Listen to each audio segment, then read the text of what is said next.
How's it going, guys? I had a bit of free time, decided to do just a little bit more work towards the 90-gallon setup. Unfortunately, I'm kind of stuck for the most part where I am on the full setup. Just I am waiting on a shipment of filter plugs for the 6 kind of central ports above me in the under gravel filter. I have Lee's under gravel filters, but old ones, and I was able to find the plugs for a reasonable price at one place. However, for some reason they are shipping them by carrier pigeon or bicycle or something, and it's taking 12 days for estimated delivery from Southern California, and I can't really pile substrate in there or start really setting up the tank in order to then get bacteria in there and culture it up and start cycling it until I can plug those, so that then I don't have to be worried about gravel making it under my filters, at least excess amounts of it. Even though the pumps are protected in duplicate, we still just don't want to have to worry about it. So we're going to go ahead, we're going to wait for those caps to show up. But tonight I figured I would go ahead and mix my substrate. I went ahead, I asked Daryl at the aquarium shop here in Kalispell, how much substrate do I grab on a 90-gallon or a 75-gallon tank? And he said they normally recommend about 75 pounds, and I kind of mixed and matched some. I prefer a more natural look, so I got a couple big bags, a couple smaller bags. In fact, why don't I just show you what I went ahead and got. I have it stashed in here. So this is a 25-pound bag of a fairly kind of natural mix here, but it's on the darker side. And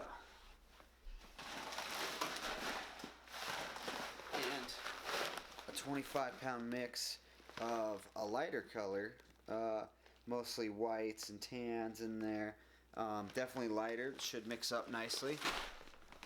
And then rather than grab another 25-pound bag, I grab some 5-pound bags to mix in. Got some black here, two bags of black should kind of add a little more variety. I got kind of more of a natural red rock look, which I think should complement well. And mixing in just the tiniest bit of a green. I'm not a big fan of the tanks with all the blues and the pinks and whatever, and I know that it's a little hypocritical as my 10-gallon is a blue and black, but I didn't pick the substrate for that. Sarah went ahead and picked that. It's kind of her pet project a bit there, so no big deal there, but I think mixing in this tiny bit of green in the overall might add some pretty cool variety. I know there's a little bit of kind of debate on whether or not you have to rinse your substrate. I do. I think you should rinse it. I've always either rinsed fish tank substrate or went ahead and baked any substrates or any logs I use for reptiles or tarantulas, just to ensure, hedge my bets for safety on infections, parasites, bacteria, that sort of thing. So what I'm going to mix in today is actually the big blue tub. All the pumps and stuff for the fish tank came into. Most of it became garbage, but I have about 1 bucket's worth in here of drainage line, brushes, and extra pumps. The extra pumps will be nice in case one of these fails, or for when the 10-gallon outgrows its capacity and becomes like a 29 or something. That'll be nice, because that'll go under gravel filter. I kind of hate those rim filters, as I've mentioned before. But this also, part of why I'm willing to use this too, is it has 4 holes here to drain out of, and I'm going to go ahead and put in 20 more, but really small, so that we're not losing gravel through them. And might as well just start that.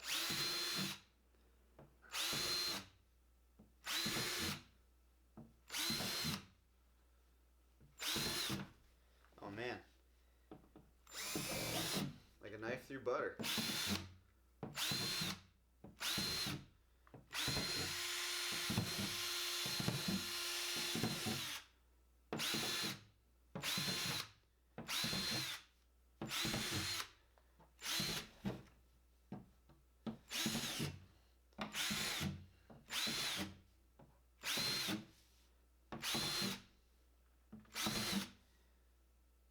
Right in the middle of that recycling sign.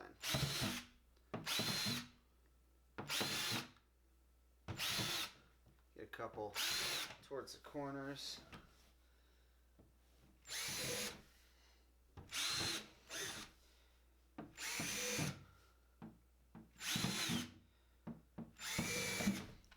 Those are random enough. I should be able to at least give these a solid rinse through on there.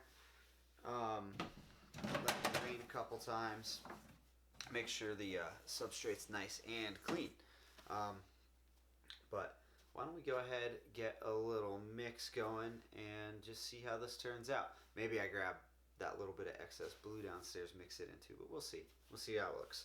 So I think in order to save myself a bit of headache here, I'm going to, rather than dump a whole bag, then another whole bag, and then another bag, and then have to really put in some elbow grease to mix it up, I'm going to start by doing little bits of kind of each bag anyway. I'll start with the lighter 25-pound bag.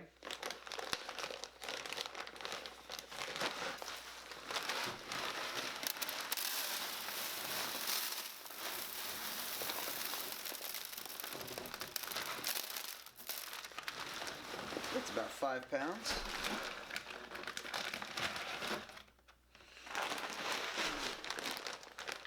Then we'll go to the darker, the bigger bags. Well, there's kind of one blue rock in there anyway.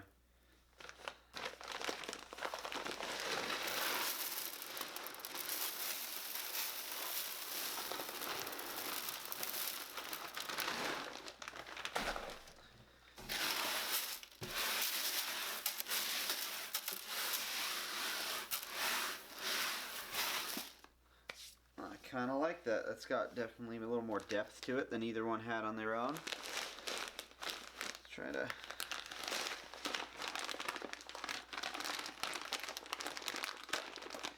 get a little red in there.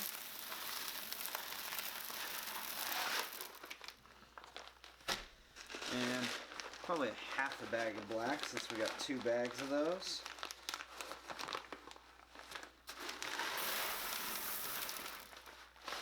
Yeah, that's about half a bag.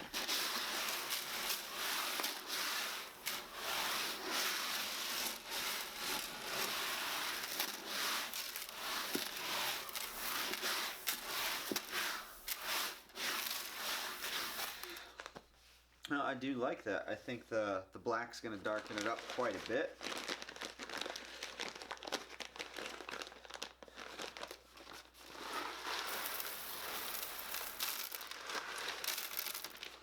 Oh man, that does not fit at all.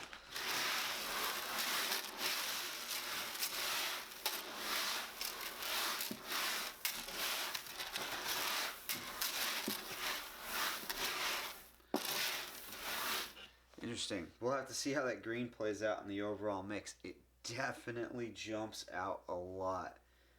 I'm hoping once I get, it'll jump out maybe just a tad less. Maybe we don't put the whole bag in there, just a tad less here and there as we get the big bags in. So I'm going to go ahead and drop more of those in now.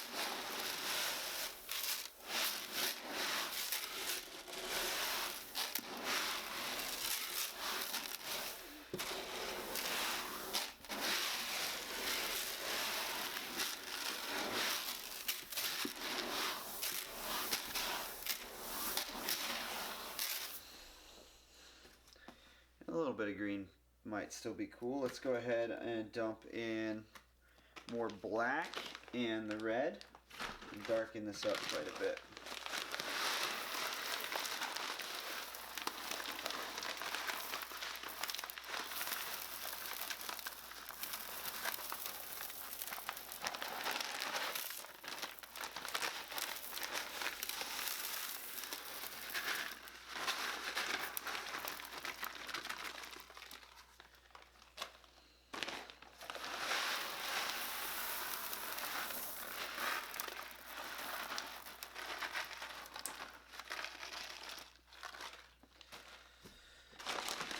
And to heck with it, let's get some more black in there.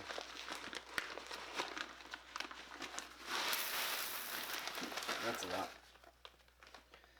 Alright.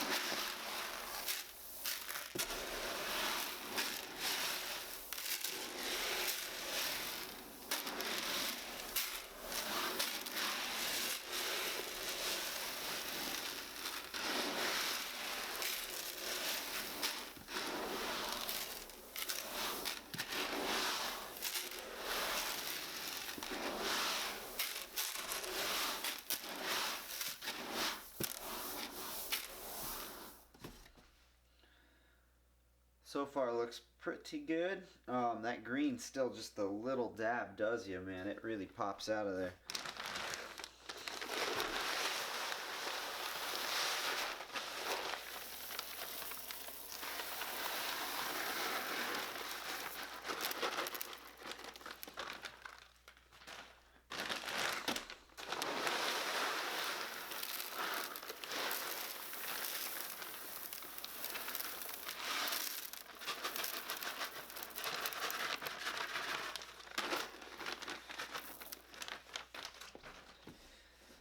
Alright, there's the last of the big bags. Mix them in, see what we're looking at, and then decide, are we doing the green or the not?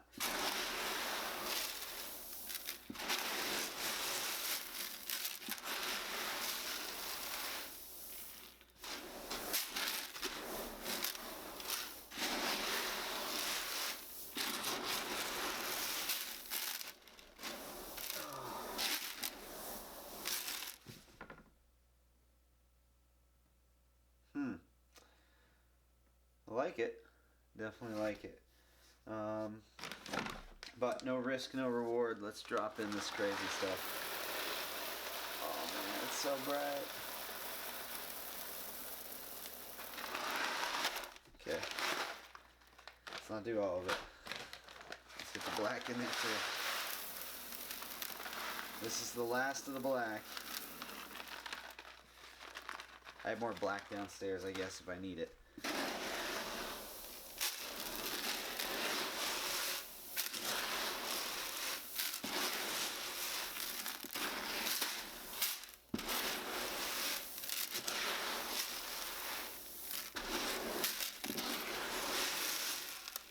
Oh, there's like a purple one in there.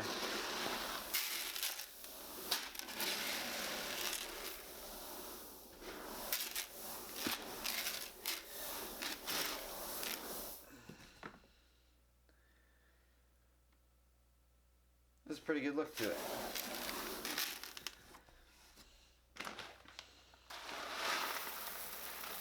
Screw it. Go wild.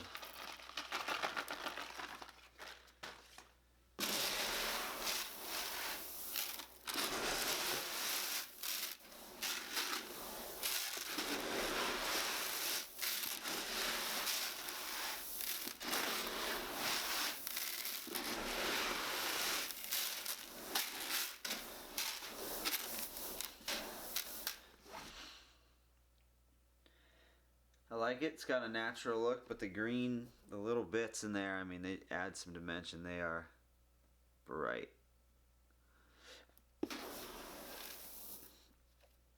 And of course, because the manufacturing processes, sometimes you get a little bit of overflow. There's the occasional, like, one purple one or one pink one. I think ultimately will look pretty great in the tank.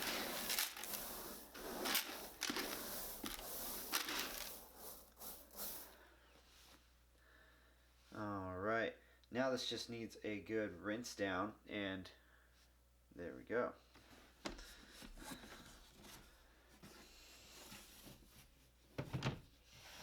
Alright, I decided I was wrong and decided to pick up some more of the dark mix as well as the light mix, more dark, and some more of the black. This should disperse the green just a little bit more, kind of dilute it a bit. I want the green to be kind of a little more spotty. So go ahead and just dump these in here. This will add also another 20 pounds. Should really allow for at least some contouring, where I think before we weren't going to have that option.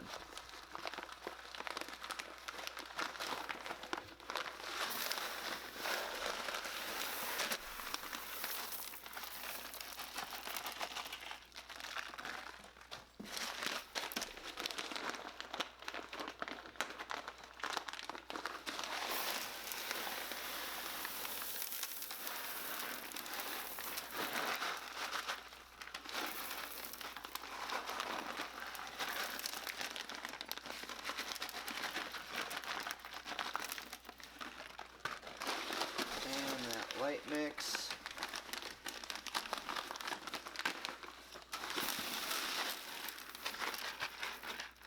It really does contrast a fair bit.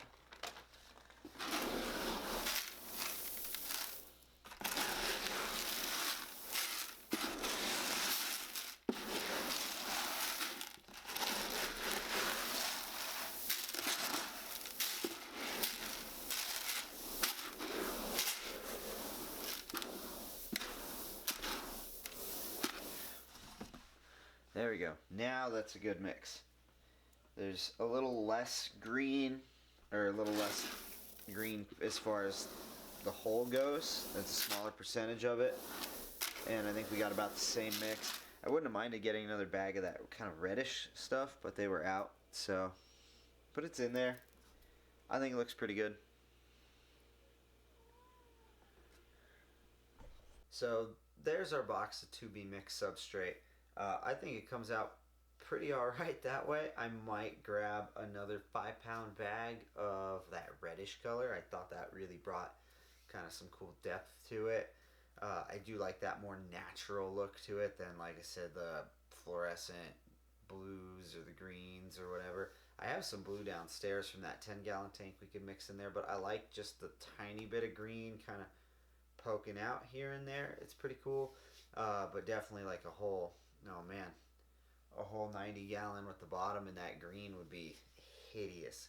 I can't wait to get that stuff into the tank, start kind of shaping it a bit so that I can go ahead and stack the rock we have for it.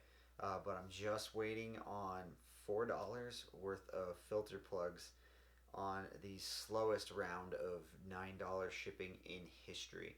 But that is kind of the penalty for using the older under gravel filters.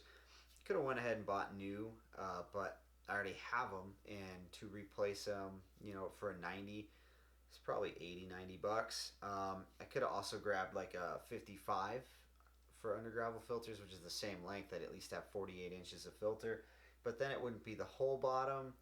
And I'd certainly rather use the whole surface for filtering if possible.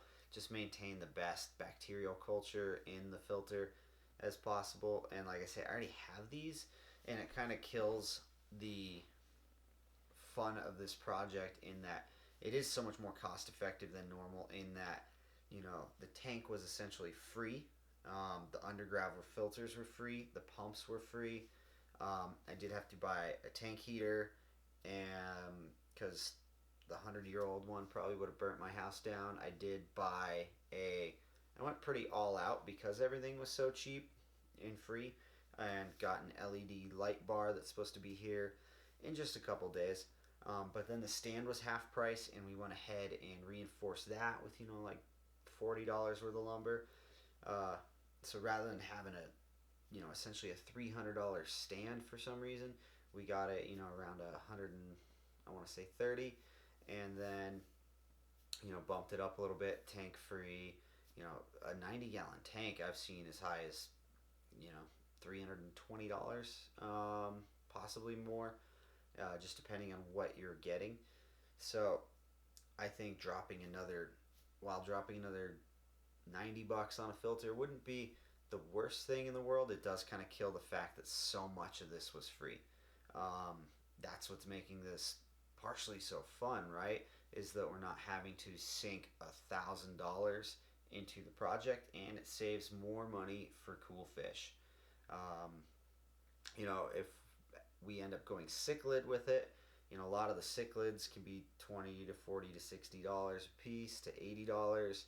Um, it saves more money for just other supplies. Maybe I need more rock in there. I don't have enough rock to stack it the way I like, because I don't really enjoy the like plastic fish tank centerpieces. The whole plastic log with plastic plants thing kind of drives me bananas. I hate that. So maybe in this I get to drop more live plants in it now by using the older filters, which are going to work fine. Um, that's okay though that we can't progress quite yet, because even though, according to my head math, I shouldn't really have to reinforce the floor here. There's just the same amount of floor joists and the same size ones underneath my essentially enamel coated iron bathtub that I then fill with 75 gallons worth of water. I have 3 floor jacks that I'm going to put under the 3 joists here, here, and here to really support this thing. Make sure that we're just being safe rather than sorry. But I'm going to keep taking you guys along every step of the way. Show you kind of what floor jack options we have. Show you what $2 part held us up. I can't wait to show off that light bar. And I can't wait to go ahead and get this tank cycling. We have a pretty cool way to cycle it on the fast end of things. Our local fish store provides a big batch of their bacterial culture, which is super nice of them. But if you're buying fish from them, that's actually free, and they know I'll be buying fish from them. They also are the ones who sold the stand to me with the reduced rate due to shipping damage, and I went ahead. I make sure to support them. So I bought my light bar from them. I bought my tank heater from them. Whenever I did arboreal tarantula projects and stuff, I would special order odd tank sizes from them. So they'll be hooking it up with the starter bacteria. We'll be doing a double batch in here, just pouring it right into the water, letting it sink into the filter, so we can really start cycling it. And we'll be filling it with reverse osmosis filtered water with minerals added back in for drinking water. The water here is ridiculously high, and then the pH in it sits pretty high. We joke that the neutral in the area is actually 8, not 7. So by doing the filtered water and get the pH down more into those low 7s, the minerals added back in. So there's plenty of mineral in the water, but we're not dealing with it like as hard as it is here. This is one of those places where if you don't have a water softener, you'll go through a water heater every 3-4 years. So we'll have it all prepped to go, but it's just going to take more patience than I would rather it take. But that's the safe way to do it. That's the least risky way to do it, and that way you don't end up losing fish in the process. But like I say, I'll keep taking you along the way, and if you want to keep following the process, keep following the project, go ahead and subscribe to the channel. I'll try to bring out a couple more tarantula enclosure things as well. I have old footage for one. I still got to finish it. I promised you guys I would. And so I'll try to get that rolling too, since apparently next week we're going to have nothing to do.